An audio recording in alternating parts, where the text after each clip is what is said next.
Então, boa noite, Mário. Hoje, estamos juntos para a nossa 13ª aula, 20 de fevereiro de 2019. Hoje, dia 20 de fevereiro de 2019. Então, vamos lá. Naquela prova de ontem,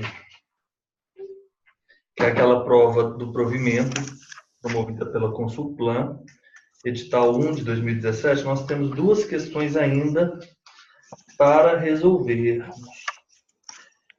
Na verdade, a questão 18, 19 e 20. A questão 18, a questão 19 e a questão 20. Então, vamos lá. Questão 18, a questão 19 e a questão 20. A questão 18, ela foi anulada, mas vamos dar uma olhada aqui o que fala o nosso provimento.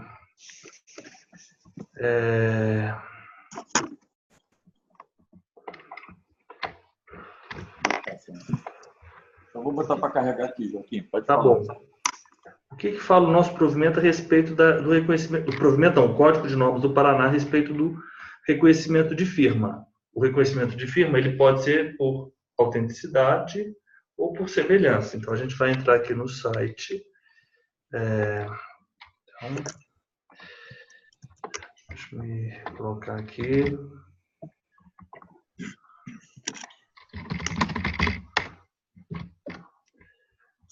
Vamos lá. Código de Normas do Paraná.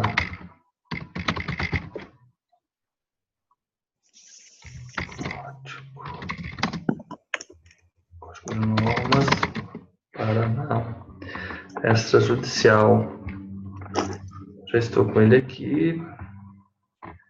Vamos ler as disposições pertinentes ao reconhecimento de firma aqui no Código do Paraná.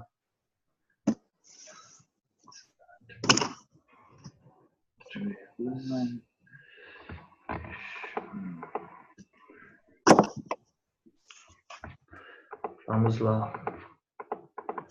Ctrl F, reconhecimento.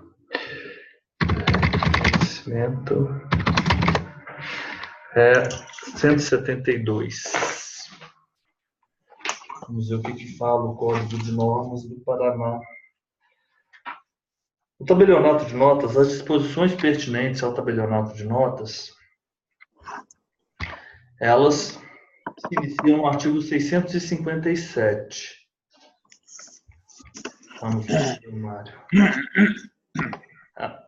O tabelionato de notas ele é tratado no Código de Normas a partir do artigo 657. Não há uma... a partir do artigo 657. Os livros dos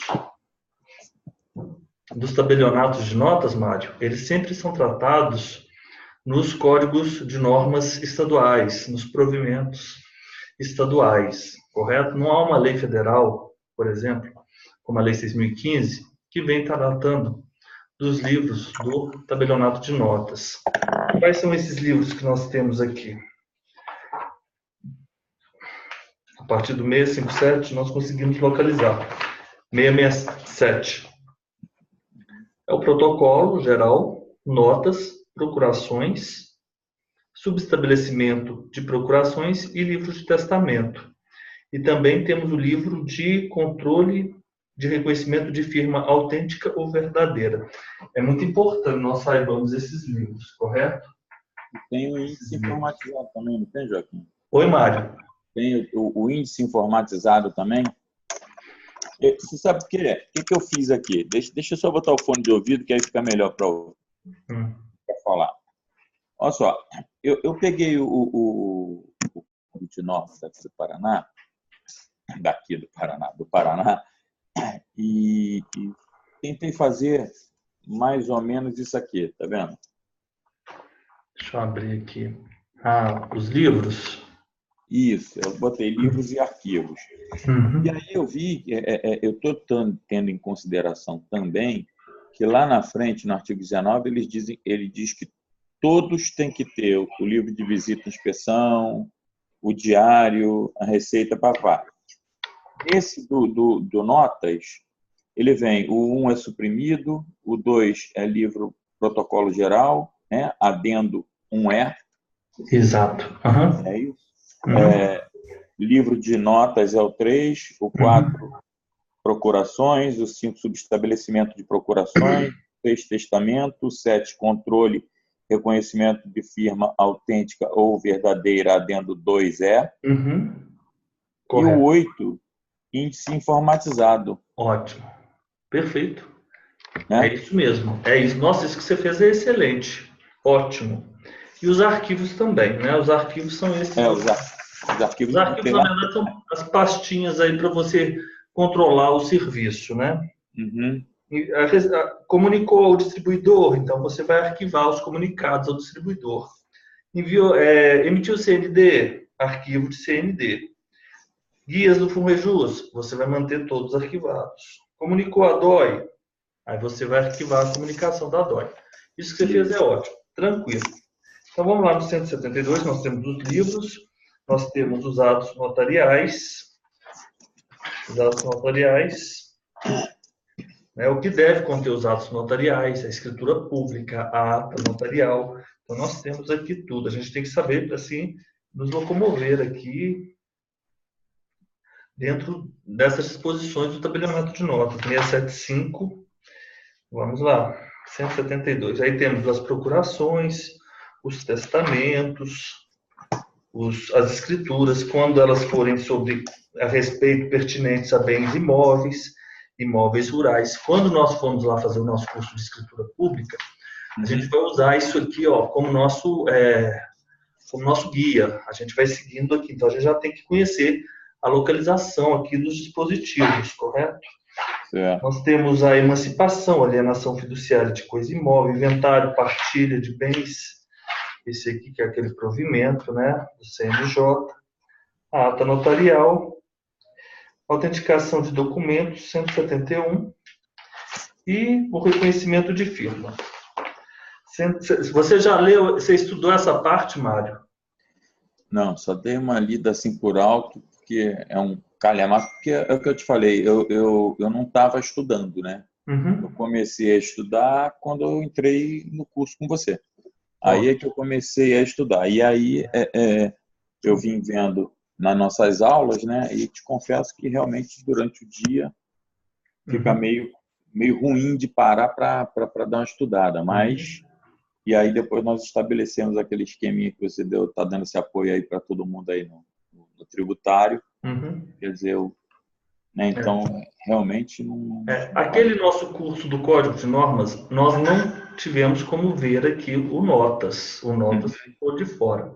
Eu vou dar uma lida. Quase todos os códigos de norma, eles vão reproduzir as disposições que são trazidas, estabelecidas pelo CNJ. Então, se você tiver um bom conhecimento dos provimentos, e nós, nesses exercícios que estamos resolvendo, eu estou marcando ali os provimentos, são os provimentos que, se nós estudarmos, eles vão ser coringa, eles vão estar em todos os outros códigos, os provimentos do CNJ, eles vão estar em todos os códigos de normas estaduais.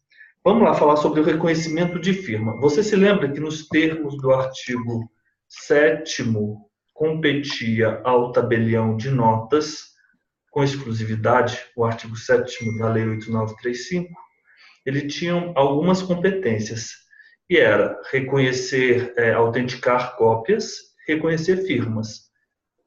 É só você se lembrar assim, quando você vai no cartório... Exclusivamente o que não é, né? É aquele 6º e 7º, né? Que você colocou no resumo. Isso, aquele quadrinho.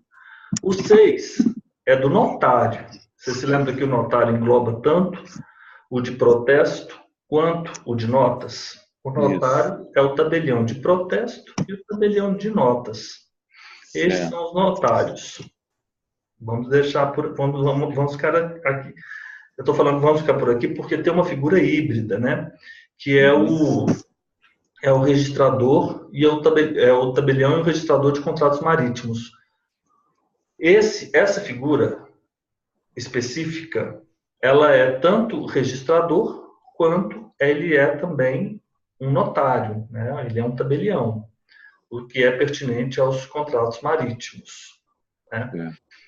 Está aí na Lei 8935. Mas vamos pensar o seguinte, que o notário é o notas e é o protesto. O sexto diz respeito tanto ao de notas quanto ao de protesto. O sétimo é exclusivamente do de notas. Lá no finalzinho. Reconhecer firma. Ele autentica as cópias e ele reconhece as firmas. E o que é isso? Reconhecer firmas. Reconhecer firmas é isso aqui. É você, nos termos do artigo 731,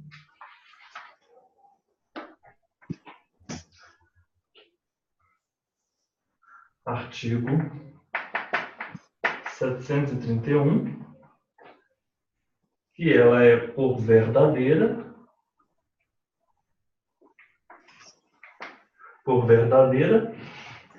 isso aqui é sinônimo de autêntica. Essa é a situação em que a pessoa natural, ela assina o documento perante o próprio tabelião de notas. E o tabelião, portanto, ele vai reconhecer a assinatura daquela pessoa.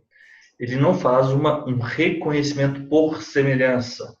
O reconhecimento de semelhança é quando ele compara duas assinaturas. O reconhecimento, a autenticação, o reconhecimento de firma por verdadeira implica a pessoa promover a assinatura perante o tabelião. Então, nós temos verdadeira por autêntica, verdadeira autêntica, ou por semelhança.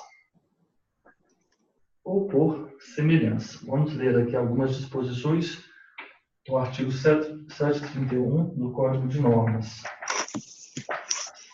Vamos tratar aqui como é que se eventualmente não for feita restrição quanto à espécie, o reconhecimento é por semelhança. O semelhança, ele simplesmente compara, confronta uma assinatura com outra. Compara uma assinatura com outra assinatura. Com outra. Mas, Mário, você não precisa ficar preocupado com isso não, sabe? Foca nos outros que você estudou. O de imóveis, o de protesto. Por quê? Qual que é a lógica um pouco implícita aí nesses concursos? Eles bolam um concurso da maneira seguinte. Vamos cobrar protesto, RCPN, RI, RCPJ, RTD, na primeira fase. Na segunda fase, a gente vai cobrar o notas. Como que a gente cobra o notas? Com a escritura pública. Essa é a ideia que está aí por trás dos concursos. Pode ser que numa situação assim atípica, eles vão pedir um ato aí do RCPN, mas não é isso que a gente tem observado. Eles estão pedindo todas as serventias na primeira fase, as outras, e o notas, eles vão aferir o conhecimento da pessoa, pedindo ao candidato que lavre um determinado ato, ou uma ata notarial, de atestação de posse, ou uma escritura pública. É isso que tem sido. E essa lógica é inteligente. Sabe por quê? Não é razoável pedir uma série de itens, porque o notas basicamente é você seguir o checklist e você aí numa determinada questão não colocar o CPF, sendo que lá pede-se o CPF para lavratura e qualificação de um determinado sujeito. É melhor que você peça que a pessoa faça a escritura pública, porque é isso que ela vai ter que fazer. Correto? É isso que ela vai ter que fazer. O tabelionato de notas. Então, não disse nada. O que se imagina, na verdade, é o que se entende. É por semelhança. Falou em reconhecimento de firma, mas não especificou por verdadeira ou por semelhança. Firma reconhecida. O documento precisa ter firma reconhecida. O que é isso? Firma reconhecida. Bem, verdadeira ou semelhança? Firma reconhecida, entende-se semelhança. Então, se falou firma reconhecida, você vai, e não falou se é por verdadeira ou semelhança, entender-se-á que é por semelhança. O reconhecimento da razão social declarará a firma lançada e o nome de quem a lançou, e far-se-á mediante comprovação do registro do ato constitutivo. Então, a razão social, ela também pode ser reconhecida. Reconhecimento da razão social. Reconhecimento da razão social. Quando você reconhece a razão social, você reconhece, você informa, você declara, afirma o nome de quem a lançou. Afirma mais o nome. Tranquilo. O cartão, a serventia deverá lavrar no livro do artigo 667, inciso 6º, aquele que é previsto no adendo, né? Esse aí que você colocou aí no seu quadro. Uhum. Você vai lavrar no livro ou vai gravar em sistema informatizado termo de comparecimento da parte, que deverá ser identificada e qualificada, indicando-se o local, a data e a natureza do ato, que foi reconhecida como autêntica. Autêntica, a pessoa comparece ao cartório. Comparece ao cartório. Comparece ao cartório. Ou então, você se dirige ao local que a pessoa se encontra. E aí você vai cobrar uma diligência para promover esse ato. Então, você vai lançar no seu livro que a pessoa compareceu, que ela foi identificada, ela foi qualificada, indicado o local, a data e a natureza do ato que foi reconhecida como a autêntica firma lançada, sem prejuízo do preenchimento do cartão de assinatura e assinatura no livro de presença. Então, é o seguinte, Joaquim, você vai ter... Oi. Joaquim, esse parágrafo ele deve estar meio equivocado, deve ter sido erro material aqui, né? Porque ele manda a gente lançar no livro que alude o artigo 667, inciso 6, é isso? Inciso 6 é testamento, inciso 7 é que é reconhecimento de firma por autêntica. Então tá. Isso acontece. Não, é porque na hora que eu li aqui, eu fui olhar no meu quadro, eu falei, ué, tá errado. Aí fui lá no artigo. Vamos lá. Boa. 667. Sétimo testamento. Sétimo. É o controle de firma. O sétimo é o controle de firma. E aqui está falando o sexto. Não, na verdade é o sétimo. Testamento, está errado, né? Não, está errado. Na verdade é isso mesmo. Inciso sexto. Não, é o inciso sétimo. Você vai dar livro de controle de reconhecimento de firma. Autêntico ou verdadeira. É claro, né? O reconhecimento de firma, você vai ter o livro. Livro de controle. O livro de controle. Então, nós vamos ter o livro de controle. Ótimo. Você vai ter o livro de controle.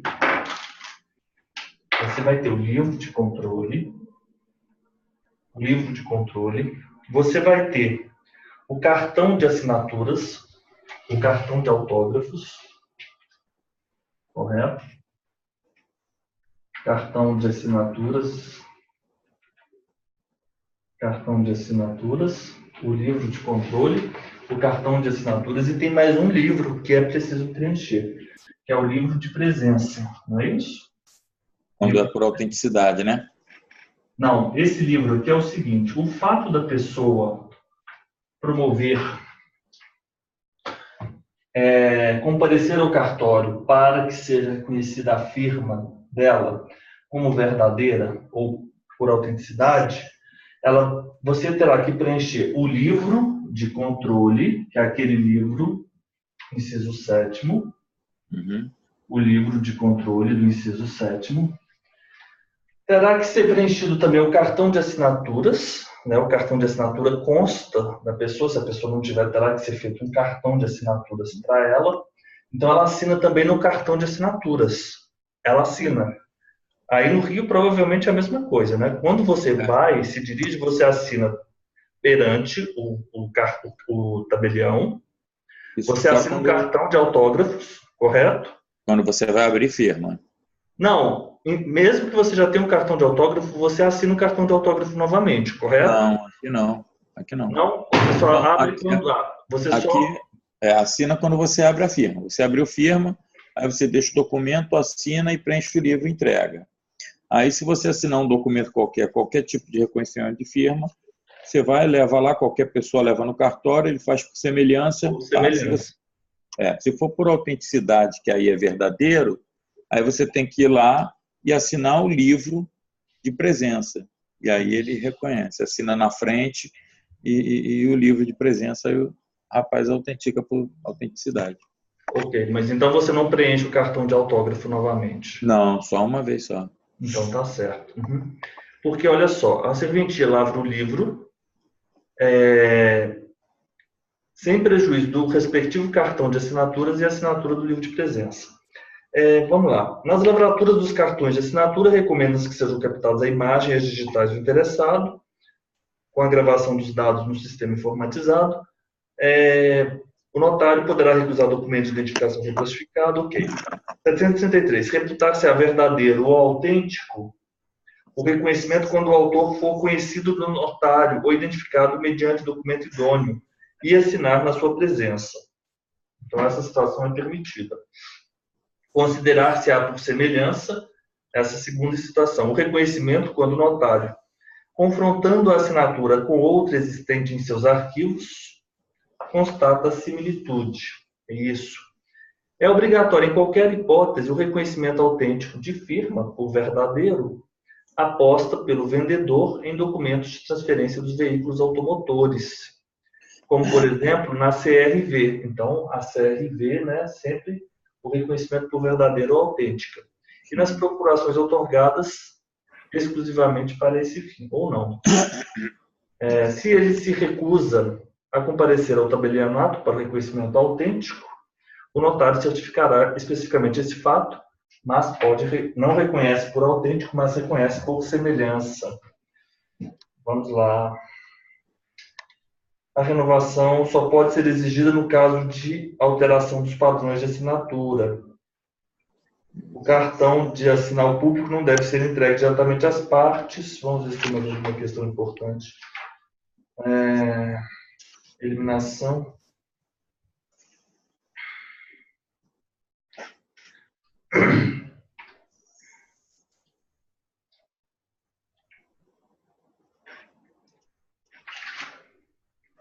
É isso. Ao lavrar, o cartão de sinal público não deve ser entregue diretamente às partes, nem delas deve o notário recebê-lo. A remessa deve ocorrer por via postal mediante carta registrada. O cartão de sinal público, né? A renovação do cartão. Ok. Então, é basicamente isso que nós temos que saber. Nós temos que saber o 731, o verdadeiro, ou por semelhança. Né? O verdadeiro vai assinar o livro de controle, o livro de presença. Se já tiver o cartão de assinatura, mantém o cartão de assinatura. Se não, tem que ser feito o cartão de assinatura, correto? As duas hipóteses. Se não houver o cartão de assinatura, o cartão de assinatura então vai ser feito quando a pessoa está reconhecendo a firma naquele lugar pela primeira vez. Vou tirar uma foto aqui e a gente vai continuar com a nossa questão, com as nossas questões. Essa questão foi anulada? A gente não vai entrar no mérito dela, a gente vai passar para outra adiante, porque o que a gente precisa saber para o Paraná é isso aqui. Exatamente. Cadê a minha prova? Questão 18. Questão 19. Acerca da escritura pública de inventário e partilha. Esse tema, ele é recorrente, continua. A gente já fez uma questão aqui nessa mesma prova. Provimento 35. Esse provimento, Mário, é um dos mais importantes aí que nós temos, sabe? Eu vou colocar ele aqui. Eu imprimi todos. Você imprimiu, né? Nossa, então é isso aí. Vou compartilhar. Provimento impresso aqui. Secção de provas. Vamos lá no provimento 35. Provimento 35 do CNJ. Aqui, já estamos com ele aqui na tela. Vamos aumentar aqui a tela para ficar bom para todo mundo. Esse provimento 35, Mário, ele tem uma determinada estrutura, Mário. Quando nós formos fazer esse nosso curso de escritura pública, a gente vai trabalhar bastante com ele, porque a gente vai fazer algumas escrituras públicas que tem o provimento assim como indispensável, né? Nós temos as disposições de caráter geral, que é livre a escolha do tabelião de notas, não se aplica a regra de competência, é facultado ao interessado a opção pela via judicial ou extrajudicial, e você pode solicitar a suspensão da via judicial pelo prazo de 30 dias ou desistência, né, para continuar, para promover o ato extrajudicialmente. As escrituras públicas. Então, o provimento 35, ele vai tratar sobre isso. Ele vai tratar sobre escritura pública de inventário, de partilha. Ele vai tratar sobre separação e divórcio consensuais. Ainda que tenhamos essa discussão, né, que essas disposições a respeito da separação, elas foram,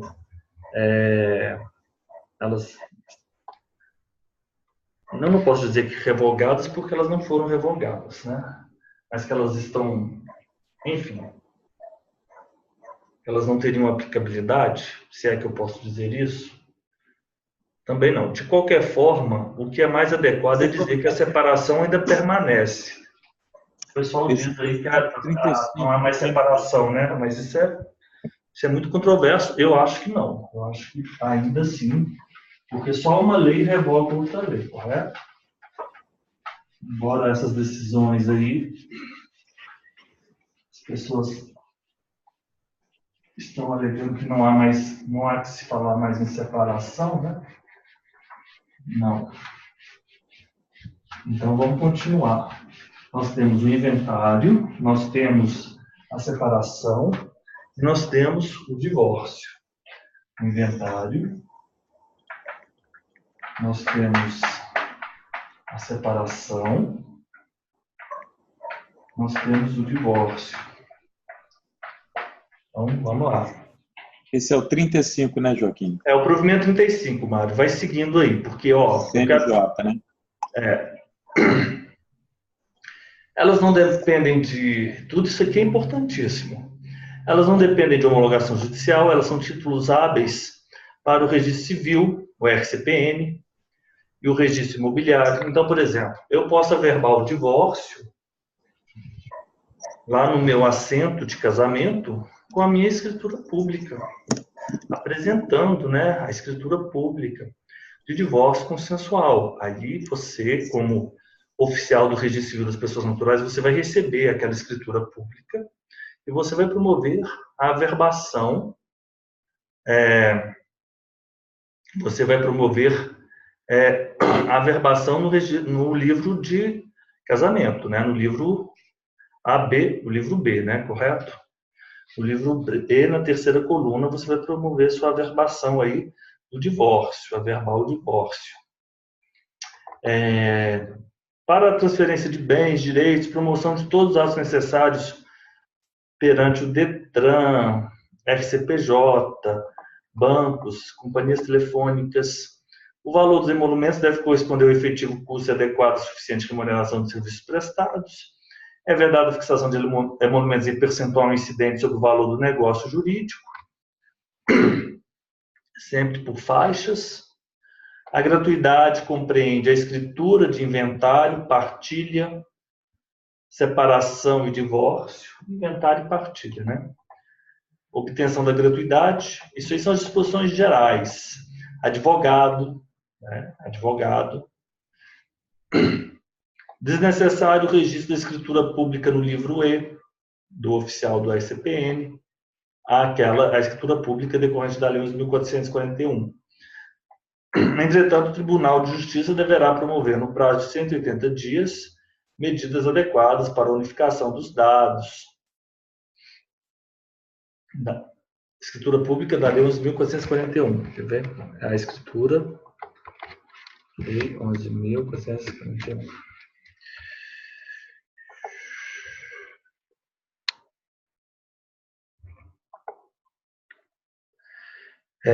Que são aquelas... Essa lei possibilita a realização do inventário, partilha, etc., pela via administrativa. Essa lei alterava, né, o código anterior.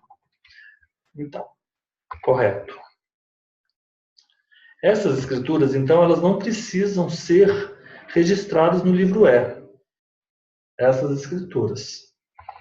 Então, nós temos as disposições do inventário e da partilha, depois nós temos as disposições do divórcio, e aí por diante. Vamos lá.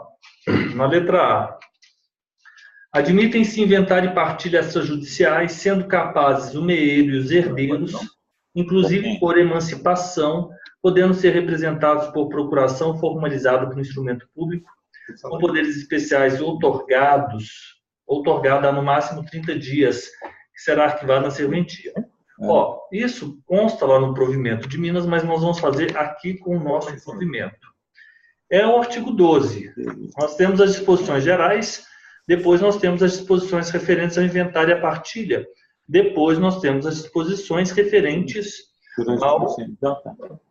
nós temos as disposições referentes ao provimento, ao inventário e à partilha, depois ao divórcio e à separação. Vamos lá. Joaquim? Pois não. Me tira só uma dúvida. Eu imprimi o provimento 35 no site do CNJ, dá só 2 folhas, não tem nada disso aí, só tem o artigo 2. Eu vou fazer o seguinte, eu vou mandar pelo WhatsApp aqui para você o link, e você, ó... Vamos lá, eu vou mandar para você agora. Ô, Mário, é o seguinte, toma muito cuidado com essas fontes... Mas foi no site do CNJ. Por quê? Porque a gente tem que ter cautela. Cadê o meu carregador? Com essas impressões aí. Porque às vezes a gente imprime fora do site, ou então num lugar inadequado, e a gente corre o risco de imprimir ou alguma coisa que já foi revogada. Porque aqui está aparecendo o provimento 35. CNJ dispõe sobre o início da vigência do provimento 34. E regulamenta a manutenção e escrituração do livro diário auxiliar pelos titulares de delegações. Não tem nada a ver com Resolução 35, de 24/4/2007. Ela disciplina a aplicação da Lei 11.441 pelos serviços notariais e registros. Esse é o texto completo. É resolução, né? Eu estava buscando provimento. Eu devo ter falado de forma equivocada também. É resolução, a gente fica sempre ali com aquela palavra provimento, mas os provimentos do CNJ, mas na verdade não são provimentos. São as resoluções do CNJ. Tá. Eu imprimi tudo que é provimento. Perdão, mas às vezes a gente faz comete esses equívocos aí. Já pedi para o meu filho ir lá imprimir, ele vai imprimir para mim. Vamos lá. Vamos seguindo aqui no artigo 12. Esse daqui, mas aqui, eu vou te falando o seguinte, o que é importante? O valor por faixas, gratuidade prevista da 11.441, vai ser tanto para separação, partilha, separação, divórcio, inventário, partilha, separação e divórcio. Gratuidade. Basta declarar os interessados que não possuem condições de arcar com os emolumentos, ainda que estejam assistidos por advogados. Imprescindível o advogado. Isso aí é muito sério. Imprescindível o advogado. Dispensada a procuração. Ele não precisa ter uma procuração, correto? Da parte. Você não precisa exigir a procuração, um instrumento de mandato da parte ao advogado. Ou então do defensor público. O tabelião não pode indicar advogado. Se eles não dispuserem, você vai encaminhar para a Defensoria Pública ou para a OAB, correto? Não há de se falar no registro do livro E dessas escrituras públicas, inventário, partilha, separação e divórcio. Né? Aí, o que é referente ao inventário e partilha? Você vai nomear um interessado na escritura pública de inventário e partilha, para representar o espólio, inventário e partilha. Não é necessário você seguir a ordem do inventariante trazida no Código Civil. Sim. No Código de Processo Civil. Que é essa ordem de 990, correto? Sem necessidade da ordem. Mas vamos lá. Nós temos o inventário e a partilha permitido se os viúvos e os herdeiros forem capazes. 16 anos é permitido a emancipação. Então, eles podem ser capazes, né, emancipados. Então, o que acontece? Tem uma criança, um menino, um rapaz de 16 anos, ele é emancipado. Então, você vai lavrar uma escritura de emancipação, você no cartório de notas, você emancipa e, ato contínuo, você vai promover o inventário, a partilha. Correto, porque aí a pessoa já adquiriu a emancipação. Emancipação é sempre por escritura pública, né? Escritura pública, a não ser que tenha sido pelo juiz, mas se for concedido pelos pais, escritura pública. E essa, admitem-se inventário e partilha para os herdeiros, inclusive por emancipação. E eles vão ser representados por procuração formalizada por instrumento público com poderes especiais. Ok. Pode ser retificado, verbas do PIS, do FGTS, o recolhimento de tributos incidentes deve anteceder a lavratura da escritura. É possível a promoção de inventário extrajudicial possessionário de direitos hereditários, mesmo na hipótese de cessão de parte do acervo, desde que todos os herdeiros estejam presentes e concordes. Então, é um bem imóvel, né? Então, aquela cessão foi feita do cedente para o cessionário. Aquele cessionário do direito hereditário, dos direitos hereditários, ele pode promover o inventário extrajudicial, não tem problema. Admite o inventário e partilha sendo capaz de meio, os herdeiros, inclusive por emancipação, podendo ser representados por procuração formalizada por instrumento público com poderes especiais, otorgada no máximo 30 dias.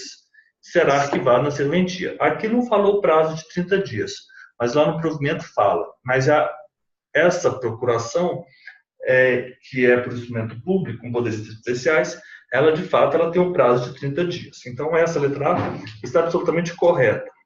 Letra B. É possível a promoção de inventário extrajudicial por cessionário de direitos hereditários, não havendo a necessidade da presença e concordância dos herdeiros cedentes na hipótese de cessão integral do acervo. É possível a promoção de inventário extrajudicial por cessionário de direitos hereditários, mesmo na hipótese de cessão de parte do acervo, desde que todos estejam presentes e concordes. É possível a promoção na hipótese de cessão integral do acervo. Se há a cessão integral do acervo, todos, você não precisa de ter presente os cedentes. Mas, se é uma cessão de parte do acervo, aí você precisa de que todos os herdeiros estejam presentes e concordes. É possível a promoção de inventário extrajudicial por cessionário de direitos hereditários. Ponto. Mesmo na hipótese de cessão de parte do acervo. Desde que todos os herdeiros estejam presentes e concordes. Não, essa letra 19 aqui, deixa eu dar uma olhada aqui no provimento 260. Porque na leitura aqui parece que todos os herdeiros estejam presentes e concordes, em ambas situações. Mas vou lá no provimento 260. Só para eu jogar aqui. Vamos lá.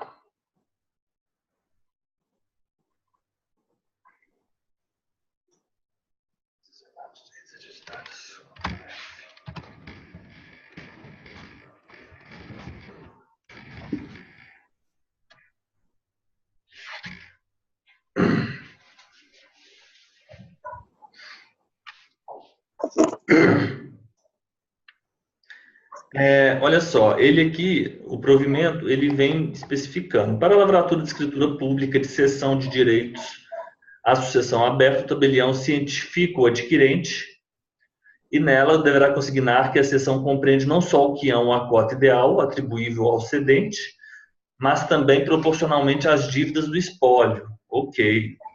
Vou comentar aqui. Vamos lá. É imprescindível a anuência do cônjuge cedente, salvo se o casamento for sobre regime de separação convencional ou se, sob o regime de separação final dos aquestos, houver no pacto antinupcial expressa convenção de livre disposição.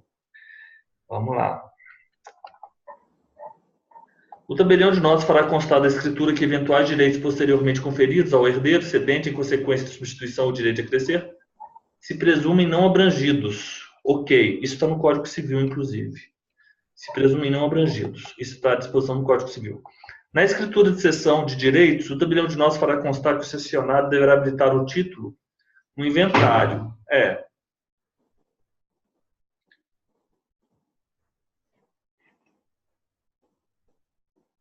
É possível a promoção de inventário extrajudicial por cessionário, mesmo na hipótese de cessão de parte do acervo, devendo a cessão parcial observar o artigo 166 desse provimento.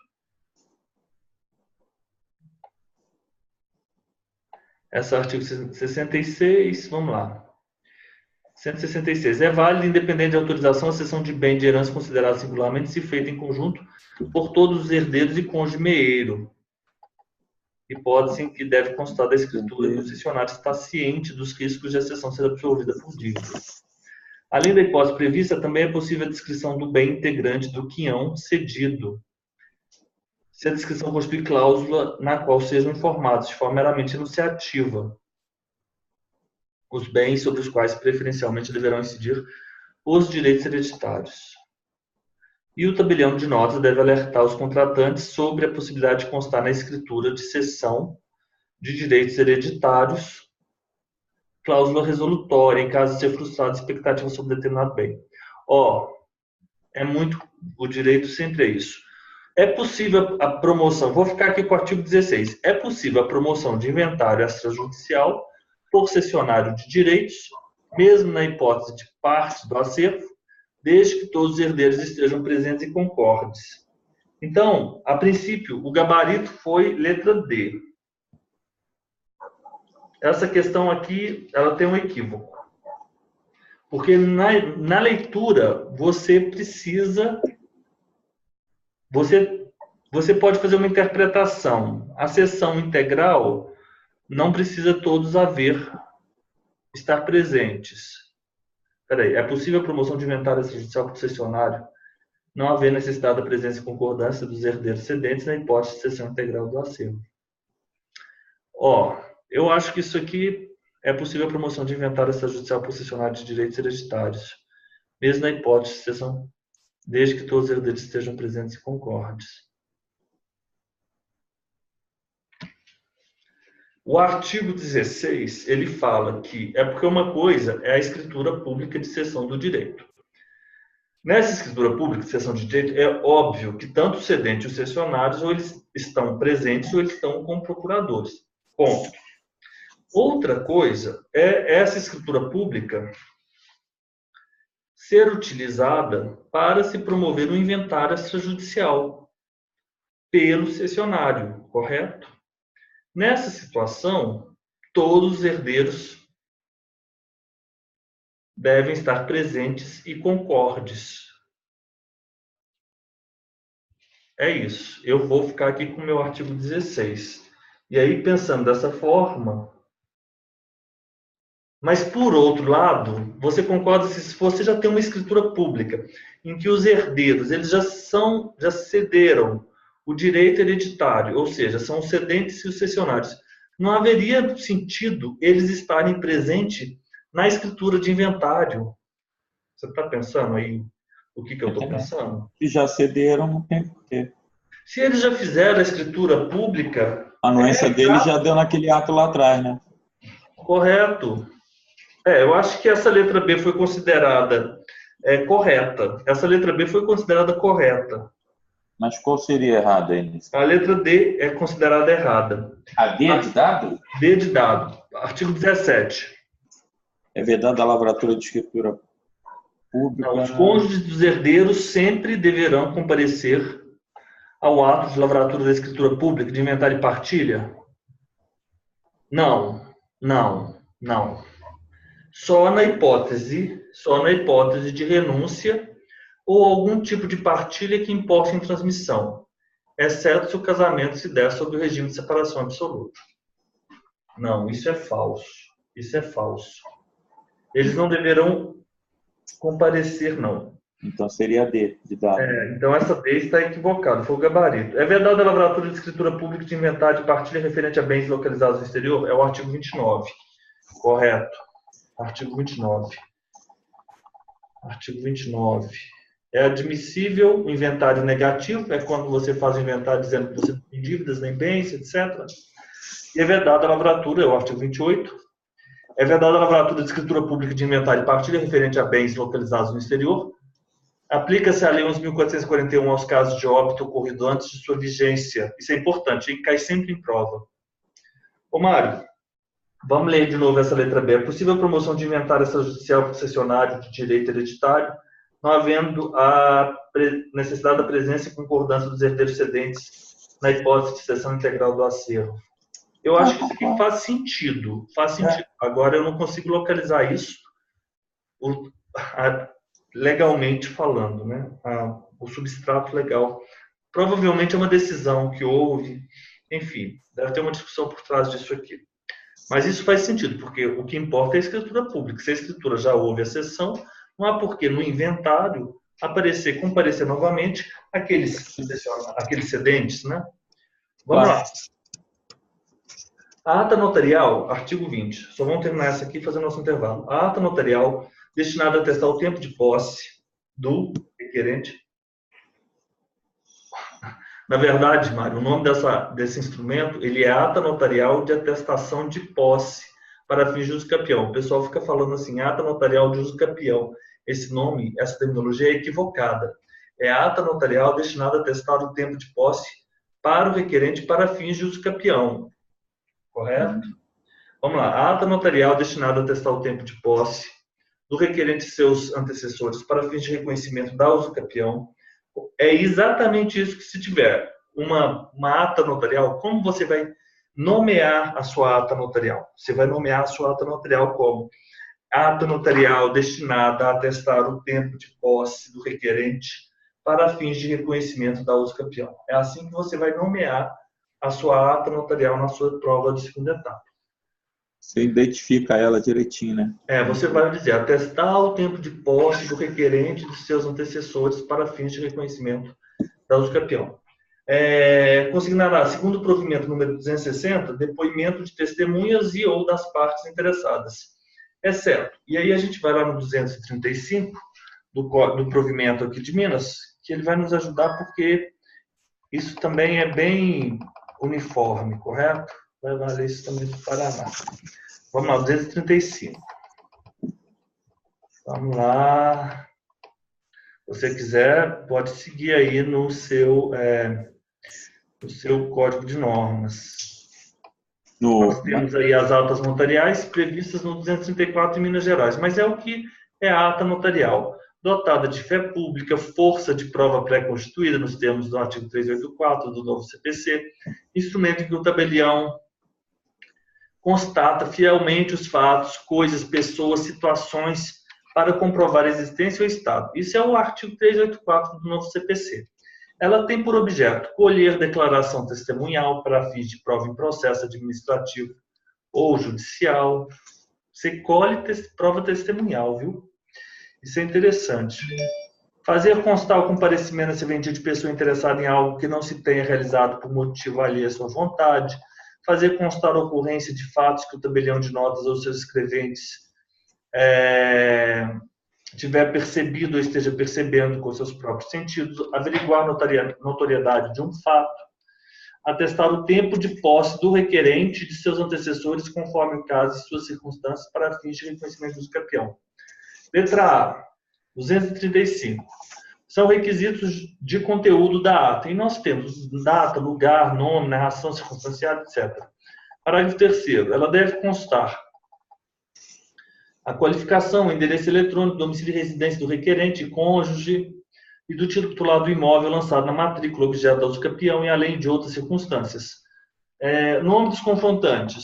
Vamos lá. É o inciso 3. Nome, aqui ele mudou. Nome, é o 4. Nome dos confrontantes e, se possível, de eventuais titulares de direitos reais e outros direitos incidentes sobre imóveis campeantes, sobre os imóveis confinados. Isso aqui é o provimento, eu vou jogar aqui, é a resolução 65. Eu vou falando provimento, mas é um vício de linguagem. É a resolução 65 do CNJ.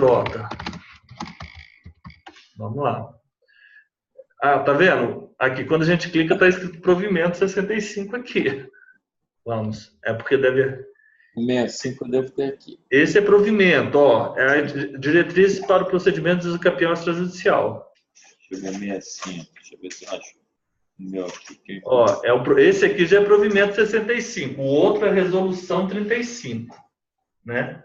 Eu vou até marcar aqui, ó. Resolução 35. Então, esse aqui correto. Você precisa ter os nomes dos confrontantes.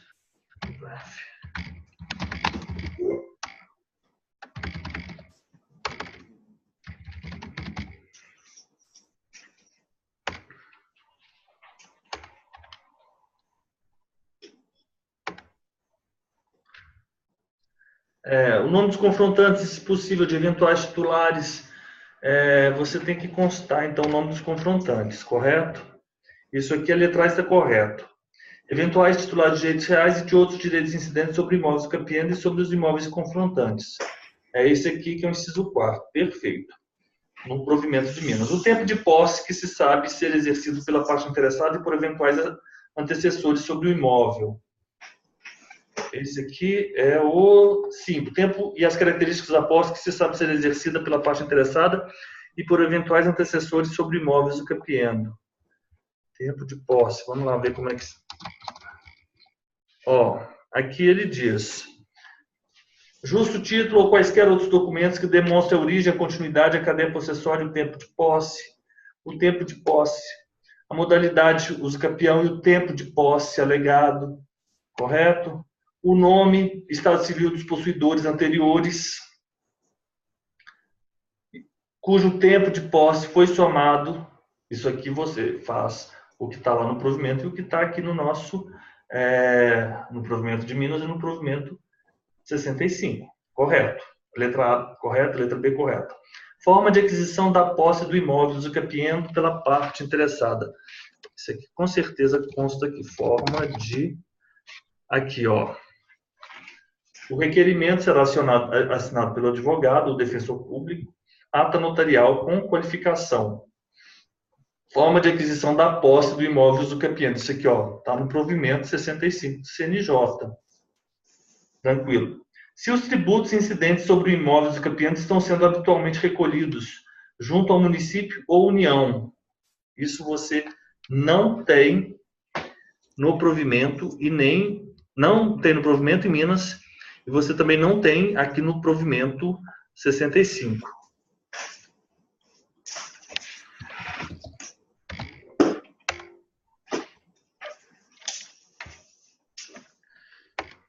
Você não tem nada a respeito de recolhimento de tributos.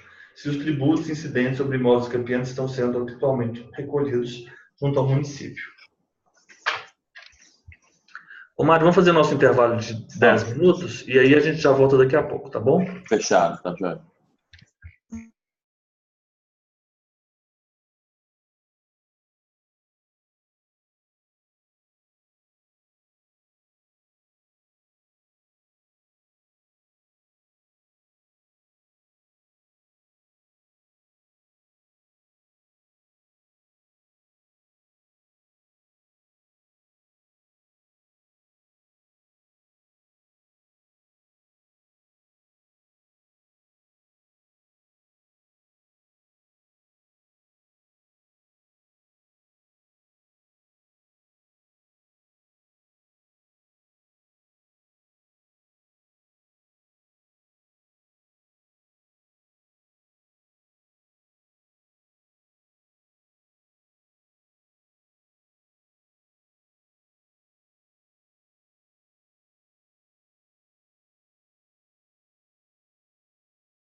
Mário, vamos voltando?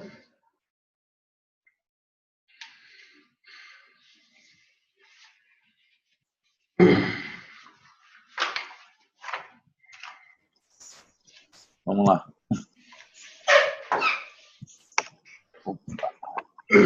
Opa, vamos lá. Então, a gente vai agora passar para a próxima prova, que é a última prova que foi aplicada aqui em Minas, né? Que, segundo eu estava em Manaus, não eu vir a Minas fazer a prova. Ah, é? Eu estava ministrando um curso, não tinha como vir de lá para fazer a prova. Você faz todos os cursos, os concursos, Joaquim?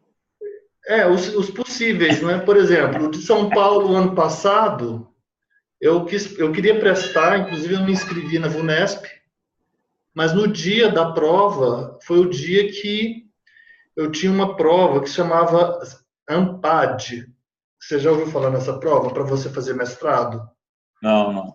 É uma prova que você presta, é um teste, e você pode utilizar essa pontuação para você aplicar para alguns mestrados aqui no Brasil. Inclusive, lá na cidade onde eu morava, lá tem um campus da Universidade Federal de Viçosa. E o mestrado na Universidade Federal de Viçosa, nesse campus em Rio Paranaíba, que é no Triângulo Mineiro, na verdade, geograficamente falando, a região lá é Alto Paranaíba. Fica próximo do Triângulo Mineiro, mas não é bem Triângulo Mineiro.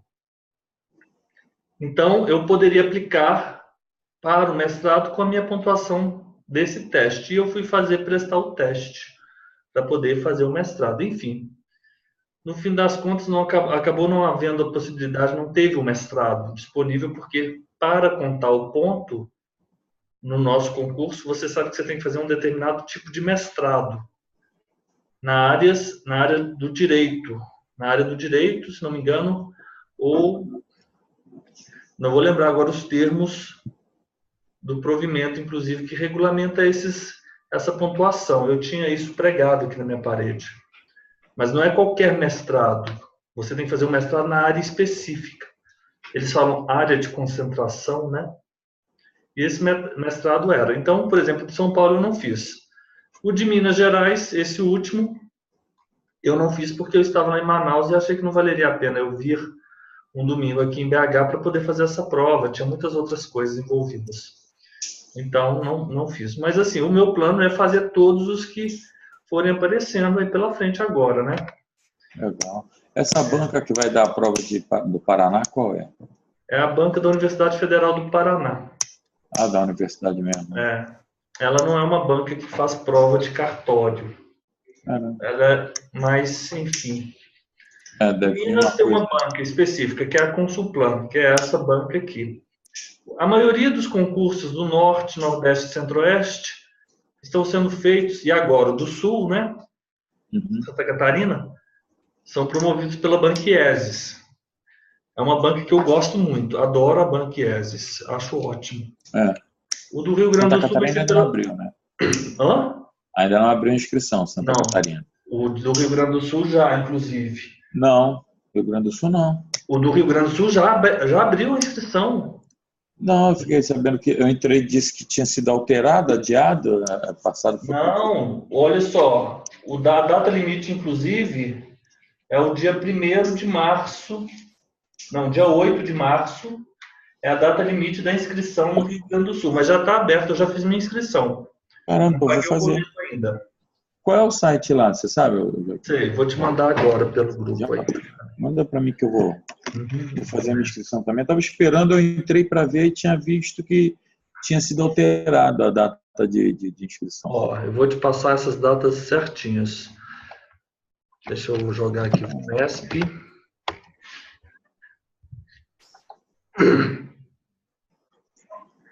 Você já fez algum concurso na VUNESP antes? Não. Então, eu dificilmente eu fiz concurso. Porque na VUNESP você tem que fazer um cadastro. Entra nesse site aí que eu acabei de lhe enviar. E aí você vai clicar aqui, concursos, inscrições abertas. Eu já vou até te mandar aqui, ó. Inscrições, VUNESP, Prefeitura, Mogi. Nesp.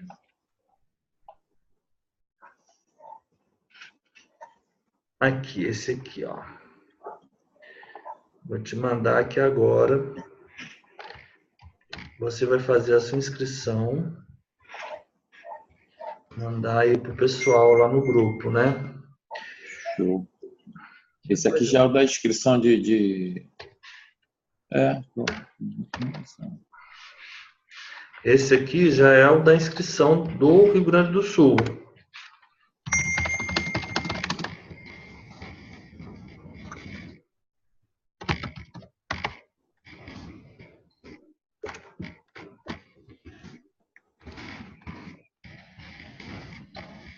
Até dia 8 de março.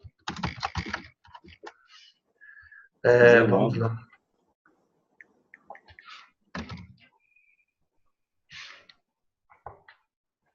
Eu vou fazer o seguinte, eu vou enviar aqui para o pessoal.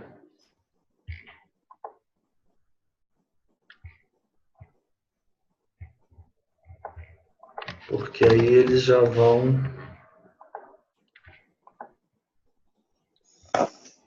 Vamos lá.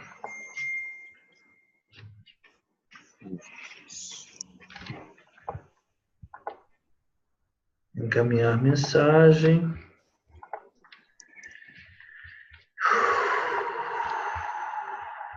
Projeto Paraná. Vamos lá. Esse VUNESP aí, enfim, concurso de São Paulo é um dos mais concorridos e dos mais difíceis, né? É a VUNESP que promove. Eu ouvi dizer que os próprios examinadores de São Paulo, quando na prova oral, vai fazer a prova oral com o candidato, se eles identificarem que o candidato não é de São Paulo, eles já fazem uma resistência. Não sei se é verdade, eu não fui, me falaram isso. Mas realmente não sei. Também não sei te falar, porque inclusive, eu tenho alguns amigos que estão aí já foram aprovados na prova oral. Eles moram bem próximo de São Paulo. Será que eles tiveram algum benefício? Na verdade, a cidade deles fica a 3 quilômetros da divisa. Caramba! Será que isso ajuda um pouco? Se ajudar, vamos mudar para São Paulo, né? Ô, Mário, a título de curiosidade, você é bom nos conhecimentos gerais? Mais ou menos. Mais ou menos? Você sabe quem que é o escritor do livro Escrava Isaura? Jorge Amado? Óbvio que não, né? Não. Manuel Antônio de Almeida, Bernardo Guimarães. Manuel Antônio de Almeida. Qual dos dois escreveu Escrava Isaura? Eu acho que Bernardo Guimarães, não? Isso. Essa foi a pergunta. Bernardo Guimarães. Mas não é tão simples assim. Não. Agora, eu adoro essas questões. A outra é o Gaddafi. Qual o país do Gaddafi? Líbia, Tunísia, Iêmen ou Chipre? Iêmen ou Chipre, a gente já tira.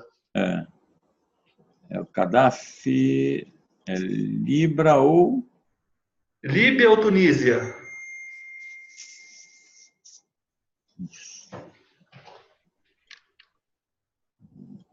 Acho que é Líbia, né? Líbia, é a Líbia. Gaddafi, acho que é Líbia. A Líbia. O Celso querendo saber quem confirma o almoço no sábado. Como? Ele ainda está querendo... Exatamente. Líbia. Líbia, né? Líbia. Exatamente. Mas lá na hora. Vamos então para a nossa última prova da Consulplan. Qual é a prova? Foi aplicada agora em outubro. Nossa, tá falando de provimento. Deixa só aqui. A prova de...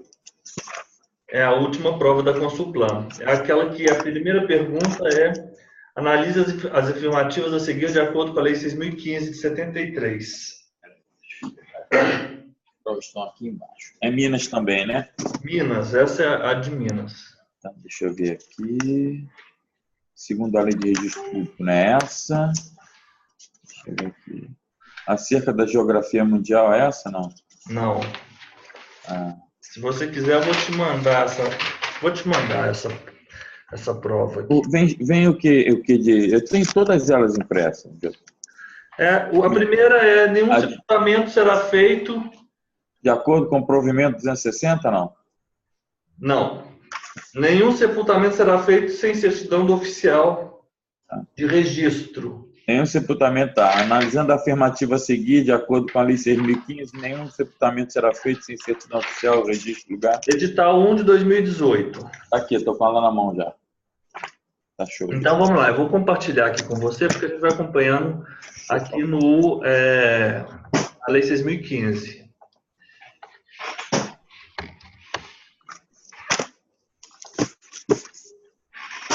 Essa aqui é aquelas situações do finalzinho ali do RCPN, artigo 77.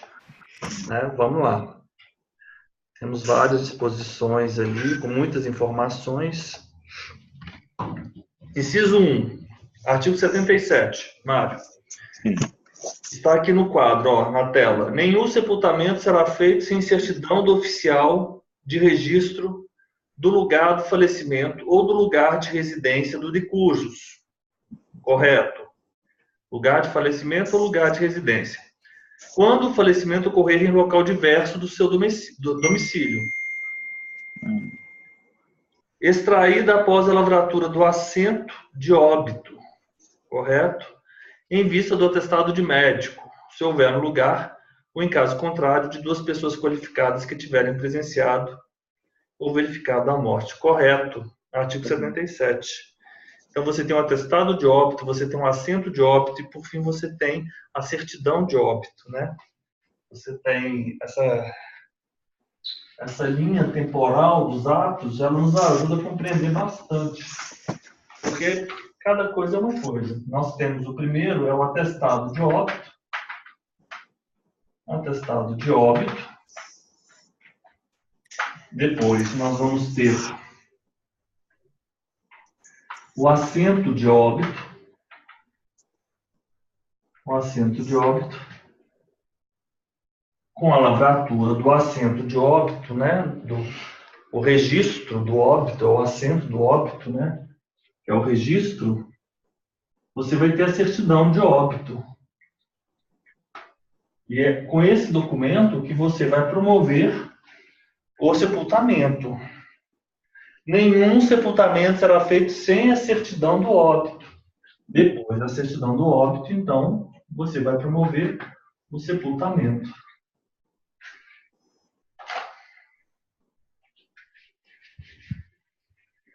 Certidão de óbito e sepultamento.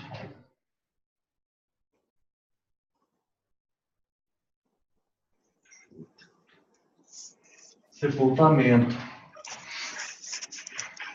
Então, nenhum sepultamento será feito sem a certidão de oficial do registro. Qual certidão? Certidão do oficial. Certidão do oficial. Certidão do oficial.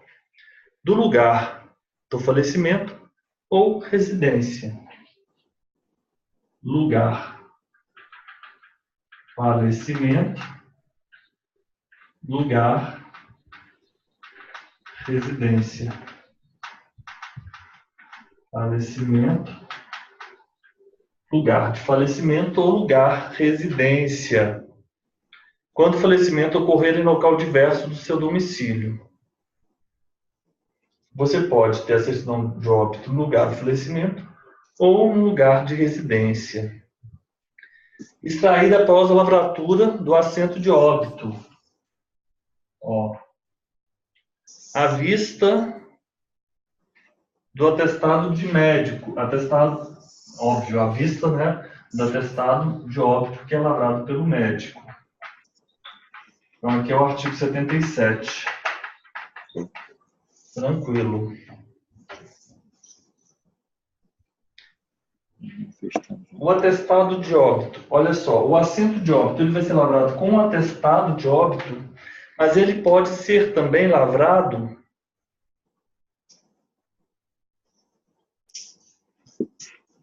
assim, em vista de atestado ou de médico, ou atestado de duas. Ele pode ser atestado de duas pessoas qualificadas. É estranho falar essa palavra, mas esse qualificado eu acho que seria pessoas habilitadas, né, com algum... De duas pessoas qualificadas, né, que tiverem presenciado ou verificado. Qualificação profissional que possa... Exato. Seria um atestado de duas pessoas qualificadas. Essas pessoas qualificadas, elas podem ter presenciado ou verificado a morte. Tá lá embaixo. Presenciado ou verificado. Correto. Então, vamos ter o atestado de óbito ou o atestado de duas pessoas qualificadas que presenciaram ou verificaram. Com esse atestado de óbito ou esse atestado dessas pessoas qualificadas, você vai promover o assento do óbito.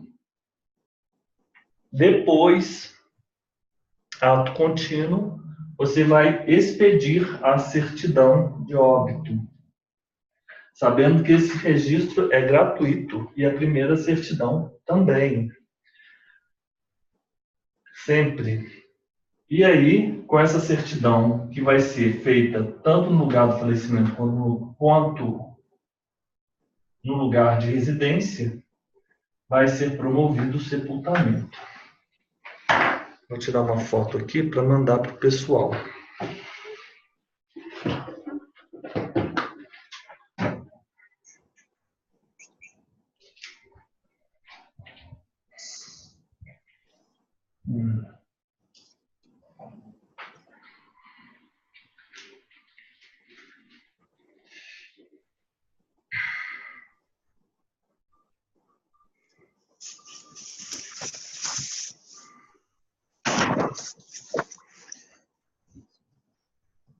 Vamos lá. Então, inciso 1, tranquilo.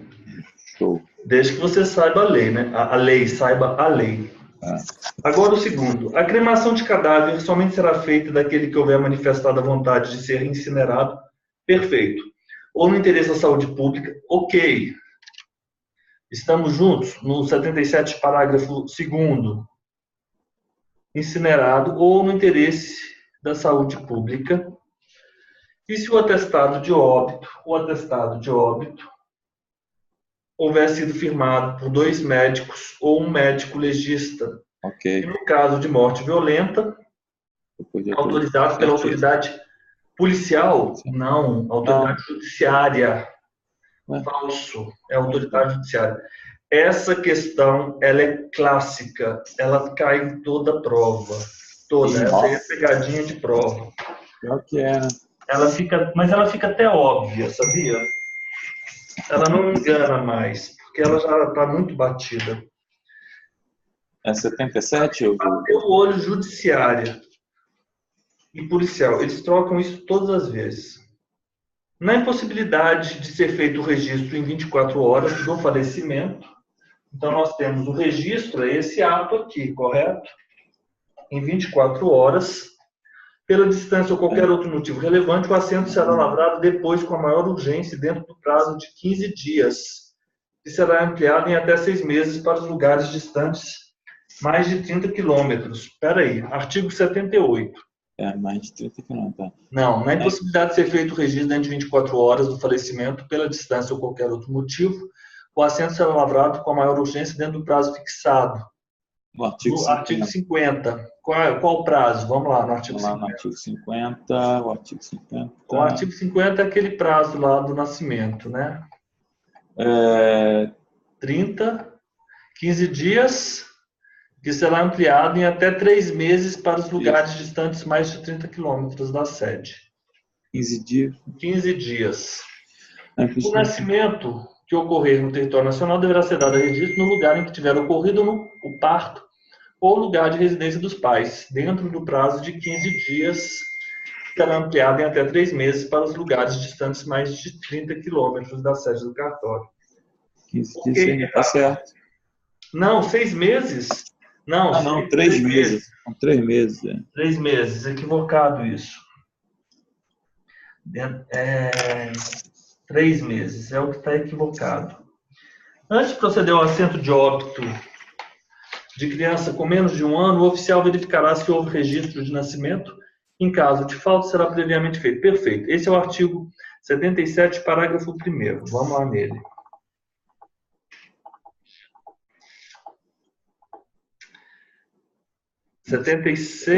óbito. 77, parágrafo 1º. Antes de proceder ao assento de óbito de criança de menos 1 ano, o oficial verificará se houve registro de nascimento, que em caso de falta será previamente feito. Então, 1 e 4 corretos, assertivas as afirmativas corretas, e 4 apenas. Mas olha que interessante. Se você soubesse que o 2 estava equivocado, policial, você já exclui a letra A, a letra B e a letra D. Nessa questão, a única frase, a única palavra que você teria que saber é que é autoridade judiciária. Com essa palavra, você já mata a questão 1. Essa prova da consultoria é interessante, porque se você souber uma palavra-chave, uma só, você é capaz de resolver toda uma questão. A gente vai ver isso nas outras, assim, em outras também. De acordo com a Lei 6.015, o oficial retificará o registro, a averbação ou a anotação, de ofício ou a requerimento do interessado, mediante petição assinada pelo interessado, representante legal, procurador, independentemente de prévia autorização judicial ou manifestação do MP, nos casos de... Então, vamos lá, artigo 110. Vamos ver as hipóteses. As hipóteses de retificação, restaurações e suprimentos.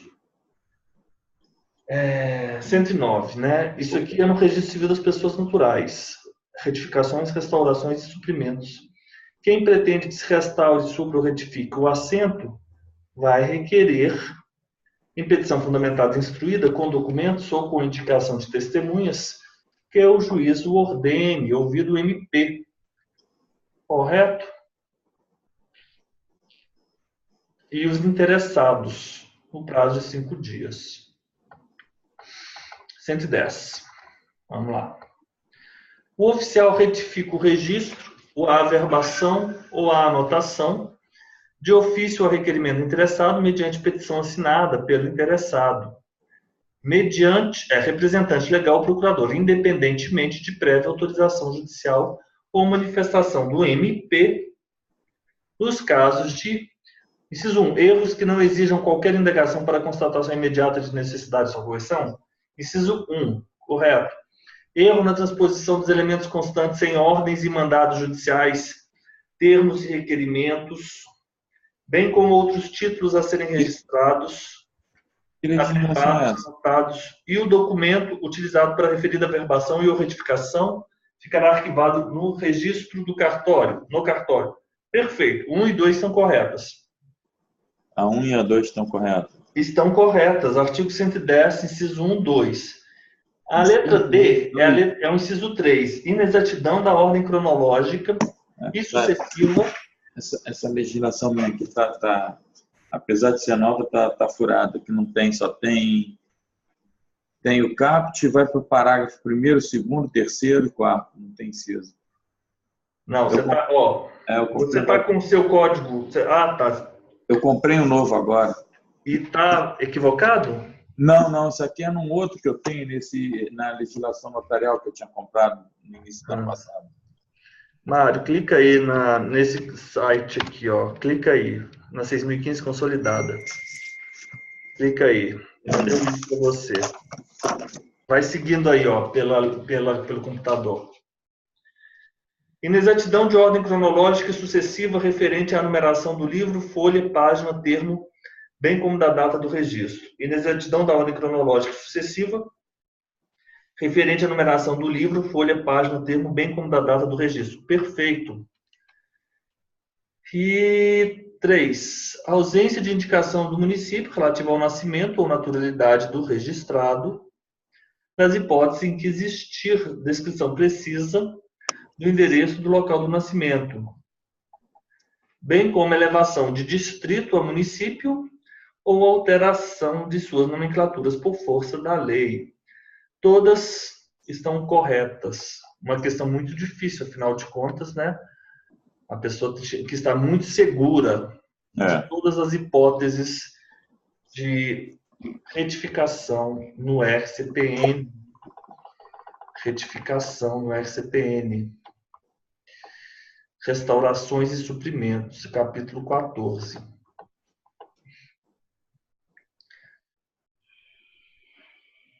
Nenhuma justificação em matéria de registro civil para retificação, restauração ou abertura de assento será entregue à parte. Em qualquer tempo poderá ser apreciado o valor probante da justificação em original ou por traslado pela autoridade judiciária competente ao conhecer de ações que se relacionarem com os fatos justificados. As questões de filiação legítima ou ilegítima serão decididas em processo contencioso para anulação ou reforma do assento. A 3 a gente vai pular, porque é uma questão muito específica de Minas.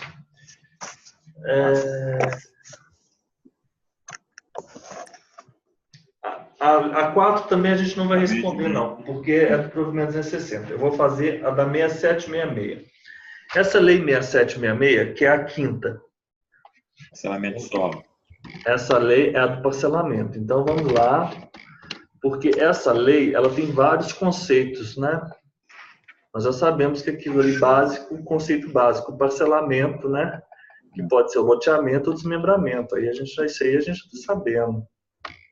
Vamos lá. Vamos lá na 6766. O lote poderá ser constituído sob a forma de imóvel autônomo ou de unidade imobiliária integrante de condomínio de lotes? Isso é verdade. Está correto. É o artigo 2º do parágrafo 7º. Vamos lá.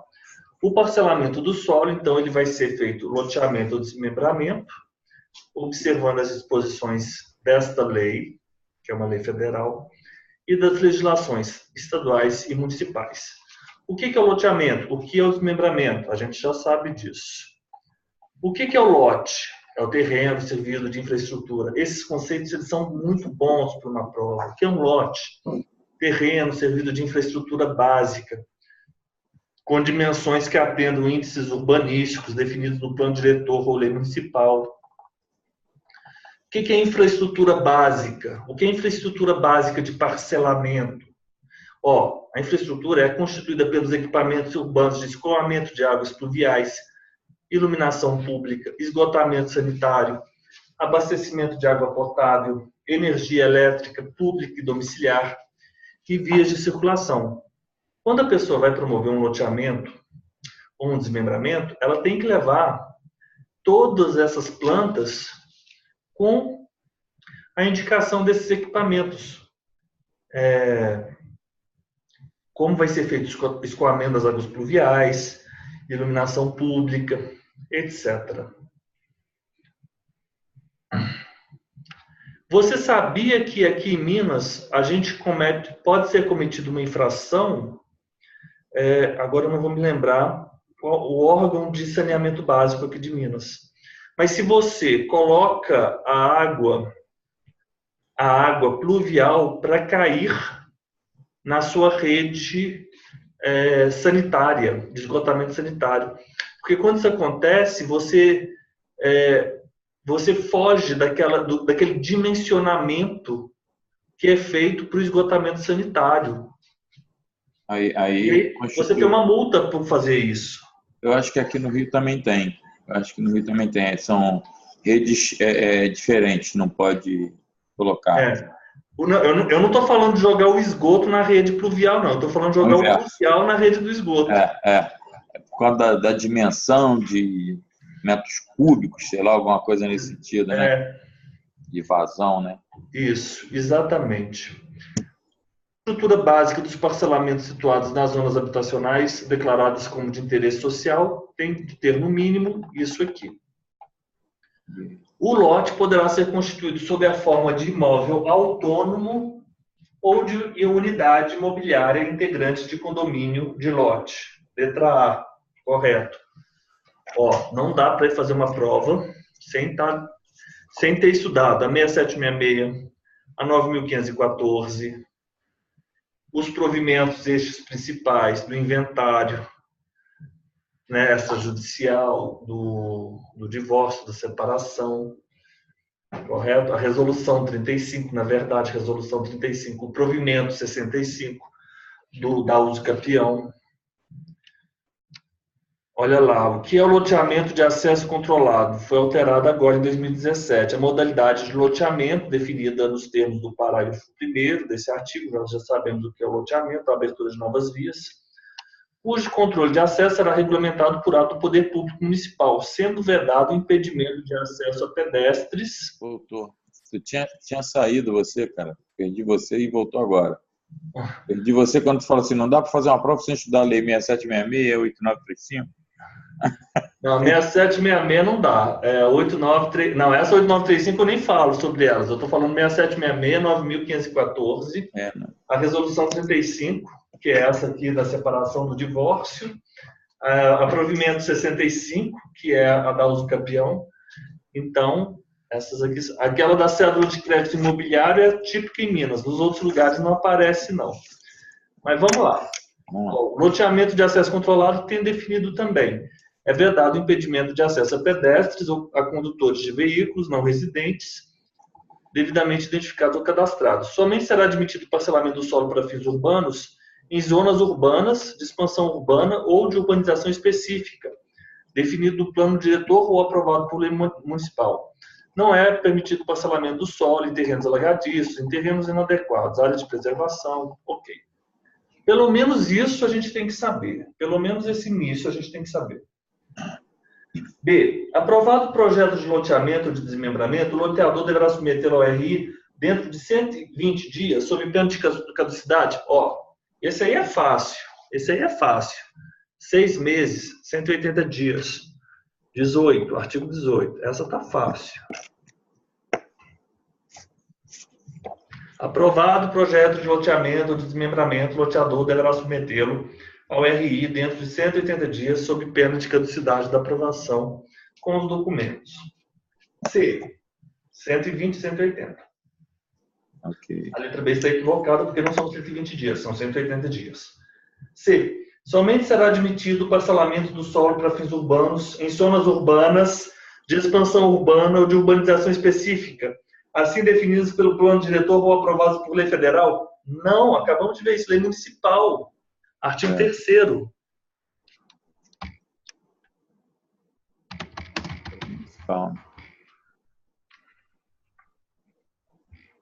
Lei municipal.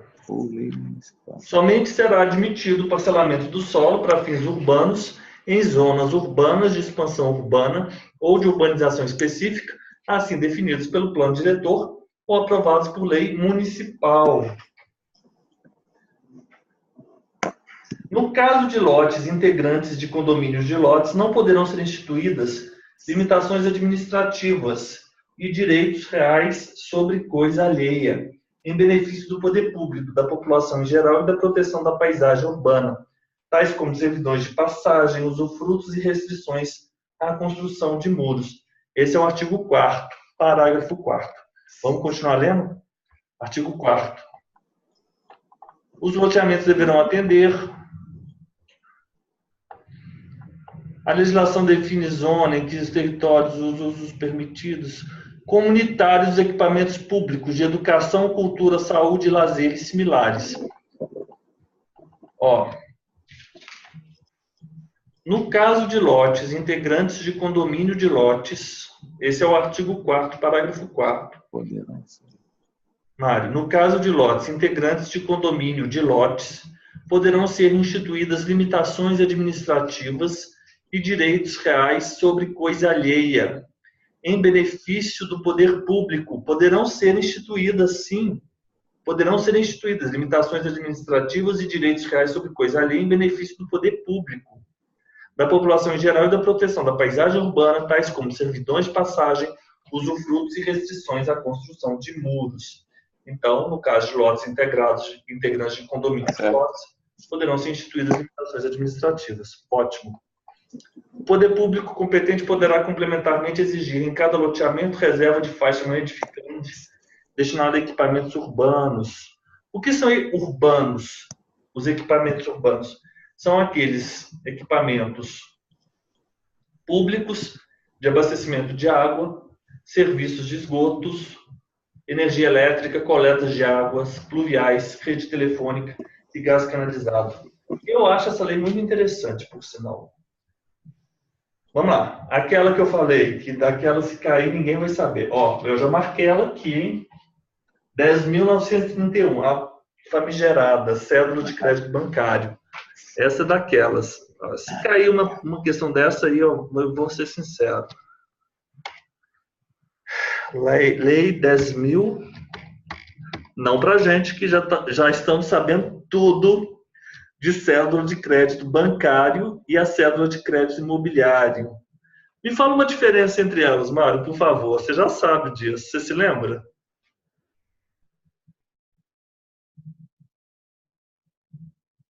Ficou.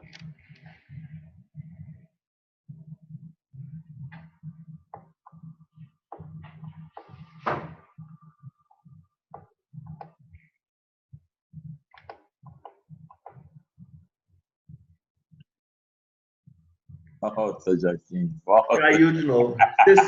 Você se lembra, Mário? Sem colar aqui na tela. Se lembra, Mário? De quê? Da diferença entre a cédula de crédito imobiliária, uma diferença, e a cédula de crédito bancária? Eu falei ontem. A imobiliária, eu acho que é só pessoa jurídica, né? A bancária pode ser os dois, física e jurídica. Não, quem expede a cédula de crédito imobiliária? É o credor ou o devedor? Quem expede a cédula? Emite a cédula. Eu acho que é o devedor? Não, é o credor. É o credor, né? E a cédula de crédito bancário é o devedor. É o inverso, pessoa natural ou jurídica. Então, a Caixa Econômica ela pode emitir a cédula de crédito imobiliário. A Caixa Econômica quando ela faz um financiamento.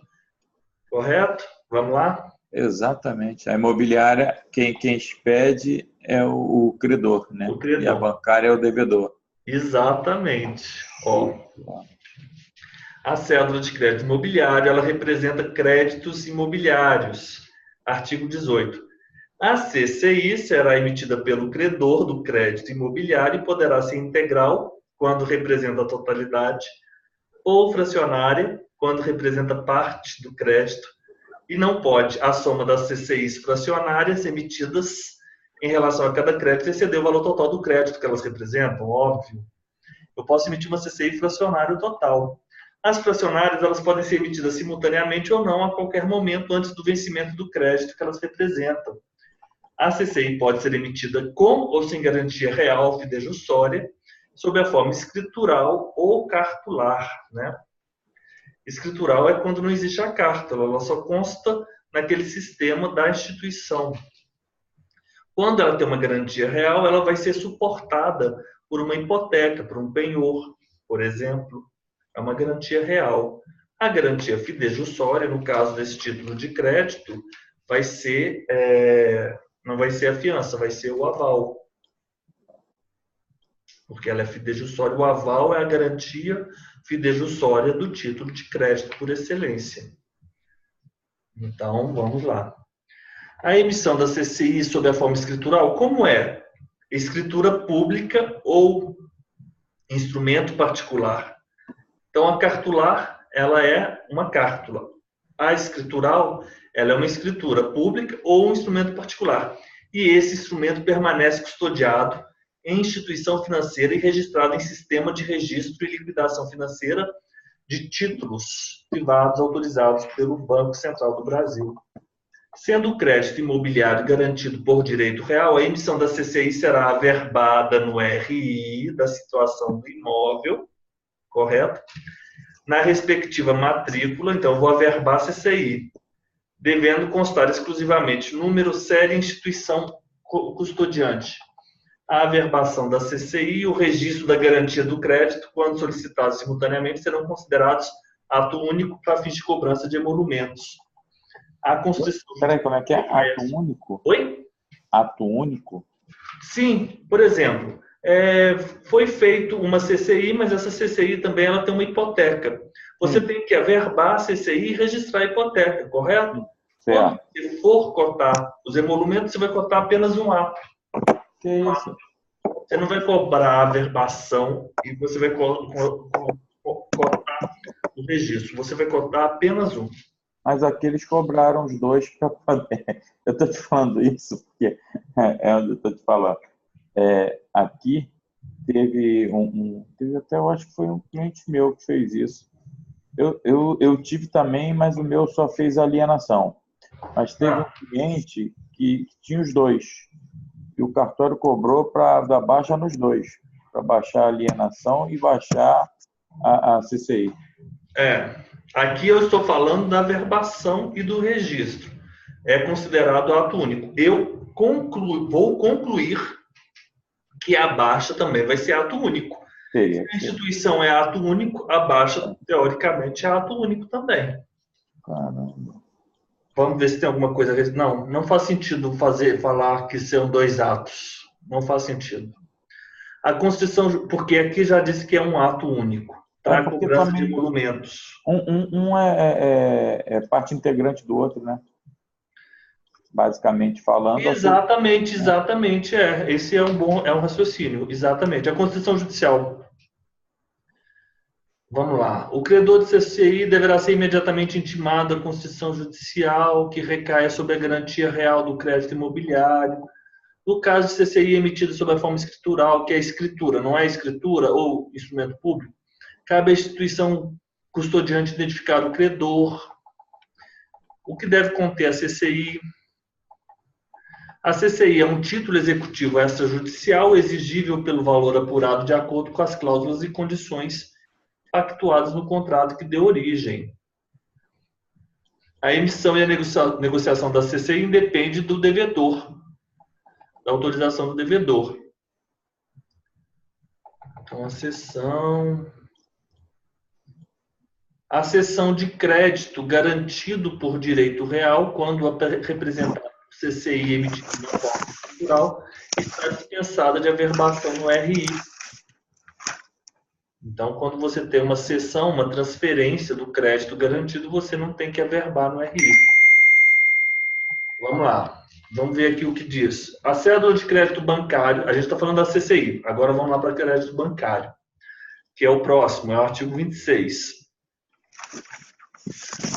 O mais interessante é o seguinte, esses artigos eles são uma parte pequena da lei que a gente tem que saber para fazer a prova. Mas quem não está fazendo prova não está sabendo nunca, porque em lugar nenhum a gente vai ver um livro ou algum material falando sobre cédula de crédito bancário ou cédula de crédito imobiliário. Eu vou te ser bem sincero, você vai pegar, para ser bem transparente, se a gente pegar 100% dos juízes, está arriscado você pegar 20% entende muito de alguma coisa de notarial, registral, imobiliário, e os outros passam batido, sabia? Tem muita gente, muito juiz, não estou falando advogado, não, juiz, que efetivamente desconhece a legislação toda. Mas eu concordo com você. Cédula de crédito imobiliário, cédula de crédito bancário. A cédula de crédito bancário é título de crédito emitido pelo devedor, a pessoa física ou jurídica, em favor de uma instituição financeira ou entidade equiparada. E o que é essa cédula? É uma promessa de pagamento em dinheiro decorrente de uma operação de crédito. A instituição credora integra o Sistema Financeiro Nacional sendo admitida a emissão da cédula de crédito bancário em favor de instituição domiciliada no exterior. Nós vimos uma questão sobre isso, lembra? Desde que a obrigação esteja sujeita exclusivamente à lei e ao foro brasileiro. A CCB, em favor de instituição domiciliada no exterior, poderá ser emitida em moeda estrangeira. A cédula de crédito bancário poderá ser emitida com ou sem garantia real fidejussória, cedularmente constituída. A garantia constituída será especificada na CCB, observadas as disposições deste capítulo, o que não for conflitante, né, com a legislação comum ou especial.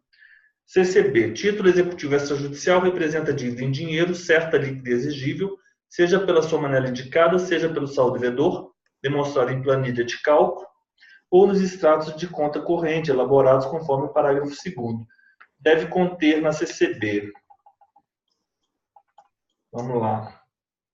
A apuração do valorizado da obrigação do saldo devedor representado pela CCB será feita pelo credor. Né? O credor em ação judicial pode cobrar, quem em ação judicial cobrar o valor da CCB do crédito, em desacordo com o expresso na CCB, fica obrigado a pagar ao devedor o dobro do cobrado a maior, que poderá ser compensado na própria ação, sem dizer das perdas e danos. A CCB tem os requisitos. Vamos lá. A cédula de crédito bancário em favor de instituição domiciliada no exterior deverá ser emitida em moeda nacional? Mas nós vimos isso. Não, pode ser em moeda estrangeira. Espera aí, ela está pedindo a correta. Ela pode ser emitida em moeda estrangeira. Pode.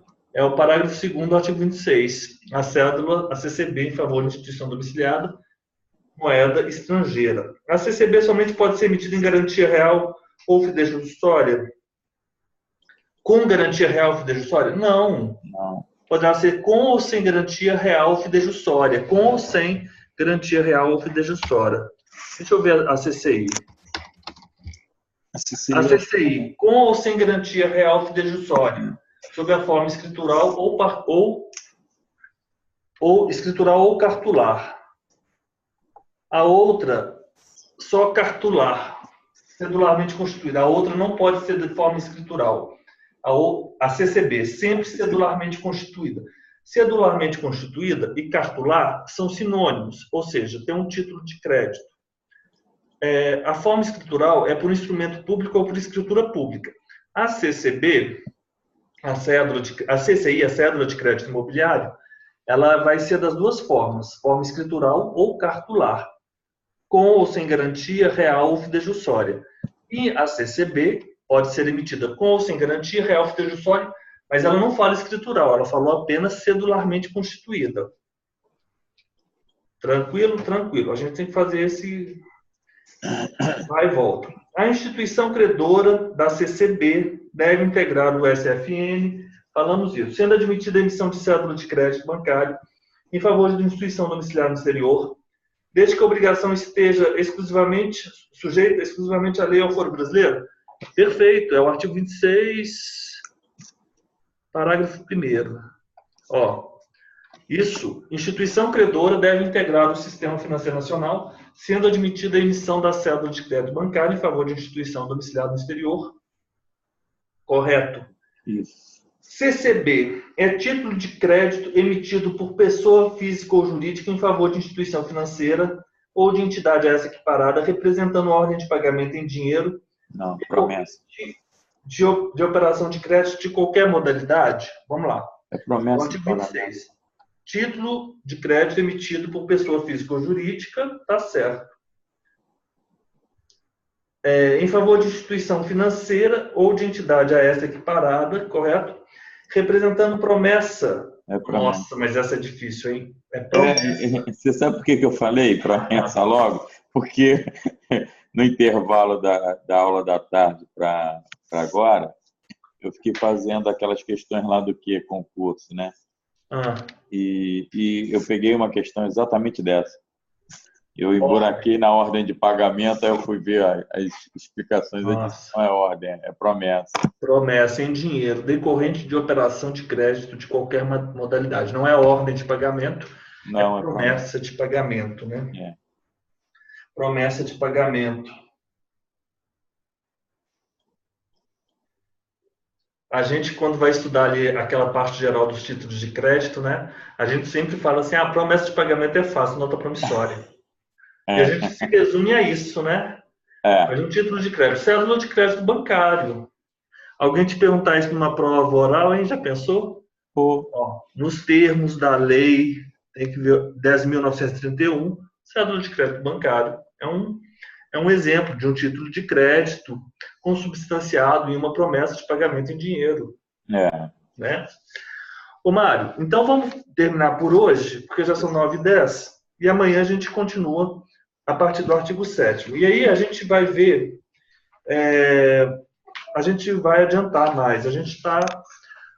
Ó, se vocês observar, na verdade, a gente tem que saber o básico de cada legislação, não é?